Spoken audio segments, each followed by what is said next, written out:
जनसंख्या पर आधारित प्रश्न। याद रखिएगा, परसेंटेज में हो, जनसंख्या, किसी पेड़ की वृद्धि, किसी बालक की बढ़ती हुई हाइट, ये जो प्राकृतिक चीजें होती है ये हमेशा बढ़ती हैं चक्रवृद्धि ब्याज की दर से। किसके हिसाब से?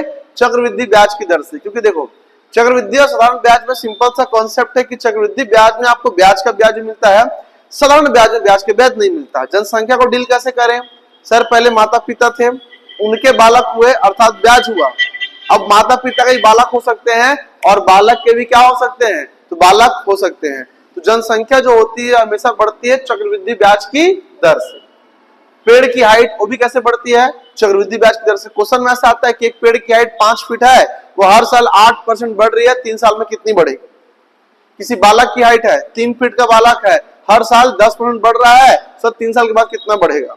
ठीक है, तो चक्रवृद्धि ब्याज के हिसाब से निकालने के लिए हमारे पास जो फॉर्मूला है वो a = p + r/100 की पावर में n दिया हुआ है।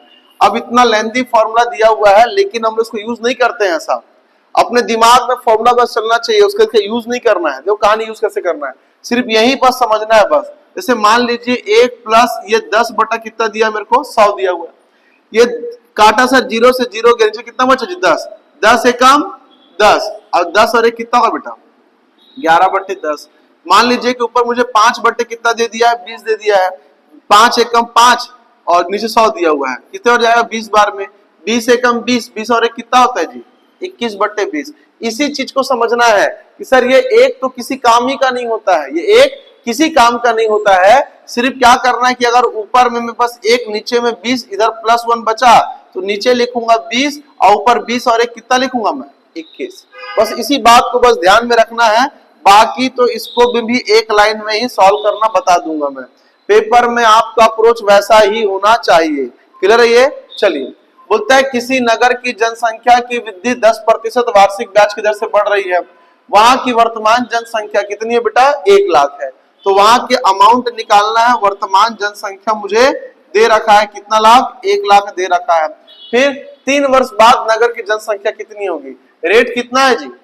10। इसको यहीं पे 100 से भागा लगाइए, 1 0 से 1 0 गया, नीचे कितना आएगा? 10, ऊपर 10 और 1 कितना आएगा? 11। इसको इतना ही लिखना है। वहां कितने बार दिया बेटा? 3 बार। तो 3 बार दिया है तो 11/10 इंटू 11/10 में कितने बार लिखूंगा? 3 बार लिखूंगा। यही तो मेरा सॉल्यूशन है, यही तो मेरा सॉल्यूशन है। टाइम बचता कैसे? तो टाइम बचता ऐसे है। अब ये 1 0 से 1 0 गया, दूसरे से दूसरा, तीसरे से तीसरा 0 गया। क्लियर है? ये तीसरे से 3 नहीं आएगा ना जी, 4 काट दिया मैं। यहाँ इसका इंटू कराऊंगा 1 3 3 1, इसको पता होना चाहिए। कितने 0 बचे? 2। हो गया सर आंसर, हो गया मेरा आंसर। और करना क्या है? तो ये खाली दिखता बस परेशान करने वाले। एक गांव की वर्तमान आबादी, एक गांव की वर्तमान आबादी हमारे पास 40,000 है। आबादी 5% वार्षिक ब्याज की दर से बढ़ रही है। इसको मैं अगर 100 से भाग दूंगा बेटा तो ऊपर आएगा 1, नीचे आएगा 20, तो 20 और 1 कितना हो गया जी? 21। अब सर ये 20/21 को लिखना कितने बार है, ये बस क्या करना है अपने को डिसाइड करना है। 20/21 को खेल क्या बेटा? यहाँ पे टाइम का है।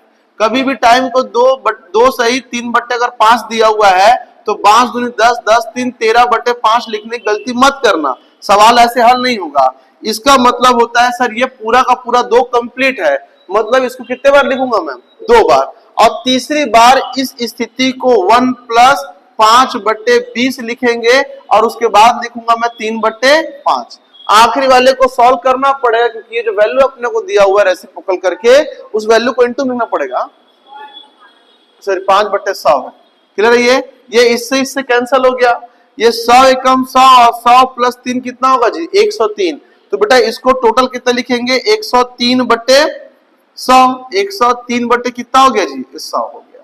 अब काट देते बेटा इसको, ये 2, ये 3 और ये 4, ये 2 3 और ये 4, ये 2 4 से ये 4 भी क्या हो गया? कैंसिल हो गया। नीचे हमारे पास बचा कुछ नहीं, ये a = ये 4 4 1 होगा और यहाँ हो जाएगा मेरे पास 103।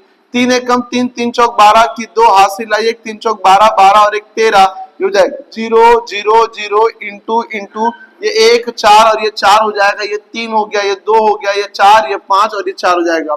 तो कुल हमारे पास जनसंख्या कितनी हो जाएगी? 45,423 हो जाएगी बेटा हमारे पास जनसंख्या। क्लियर है ये? तो इतना बेसिक सा कैलकुलेशन तो अब करना पड़ेगा, इससे इजी नहीं हो सकता। समझ आ रही बात?